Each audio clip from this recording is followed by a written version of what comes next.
இளைய தளபதி விஜய் இருக்கார் இல்லைங்க, அவர் ஒரு கட்சியை ஓப்பன் பண்ணிட்டார். நம்ம எல்லாருக்குமே நல்லாவே தெரியும்.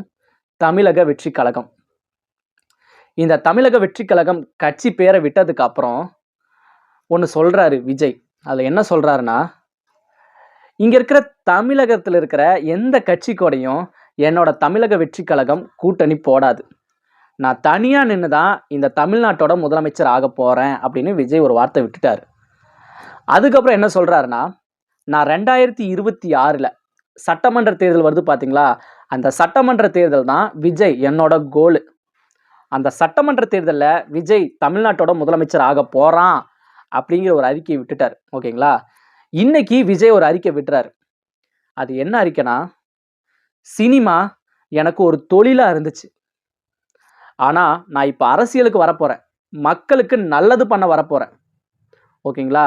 எனக்கு அரசியல் வந்து ஒரு தொழில் கிடையாது. மக்களுக்கு நல்லது பண்ண செய்ய வேண்டிய பணி, அது என்னோட கடமை. இவ்வளவு நாள் சினிமால மக்கள் என்ன வாழ வச்சாங்க. ஆனா அந்த பணத்தை எல்லாம் மக்களுக்காக நல்லது பண்றதுக்காக நான் அரசியலை செலக்ட் பண்ணியிருக்கேன் அப்படின்னு சொல்லியிருக்காரு. அதுக்கப்புறம் என்ன சொல்றாருன்னா, விஜய் நானு என் முப்பாட்டங்க நம்ம தமிழ்நாட்டை ஆண்டாங்க பாத்தீங்களா முதலமைச்சர்கள் காமராஜ், எம்ஜிஆர், அவங்களெல்லாம் ரோல் மாடலா வச்சு அவங்க கிட்ட இருந்து கட்டு வந்த பாடங்களை எல்லாம் நான் என் மண்டைக்குள்ள நிறைய புகுத்தி இருக்கேன். அதை மக்களுக்கு நல்லது பண்ண போறேன் அப்படின்னு சொல்லியிருக்காரு. சில பேர் ட்ரோல் பண்றாங்க விஜய் என்ன. விஜய் இப்பதான் அரசியலை பார்த்துருக்கான், ஒரு 4-5 நாள்ல ரஜினி மாதிரி அரசியலுக்கு வர்றது உறுதி, அரசியல் இருந்து அதுக்கப்புறம் வெளியே போயிடுவான் அப்படின்னு நிறைய பேர் என்னை ட்ரோல் பண்ணிட்டு வரீங்க. ஆனா விஜய் நான் இறங்கிட்டேன்னா கண்டிப்பா கடைசி வரைக்கும் அரசியல் தான் அப்படின்னு சொல்லியிருக்காரு. அதுக்கப்புறம் இது வந்து விஜய் வந்து என்ன சொல்றாருன்னா, எனக்கு வந்து சினிமா வந்து ஒரு பொழுதுபோக்கு, ஒரு காசு சம்பாதிக்கிற ஒரு தொழிலா இருந்துச்சு. ஆனா அரசியல் எனக்கு அப்படி கிடையாது.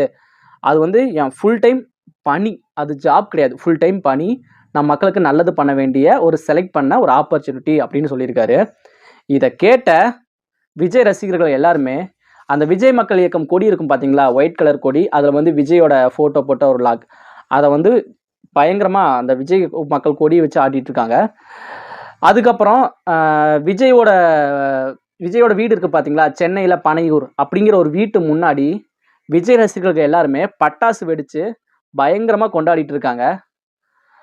ஸோ பொறுத்து தான் பார்க்கணும் விஜய் என்ன பண்ண போறான்னு.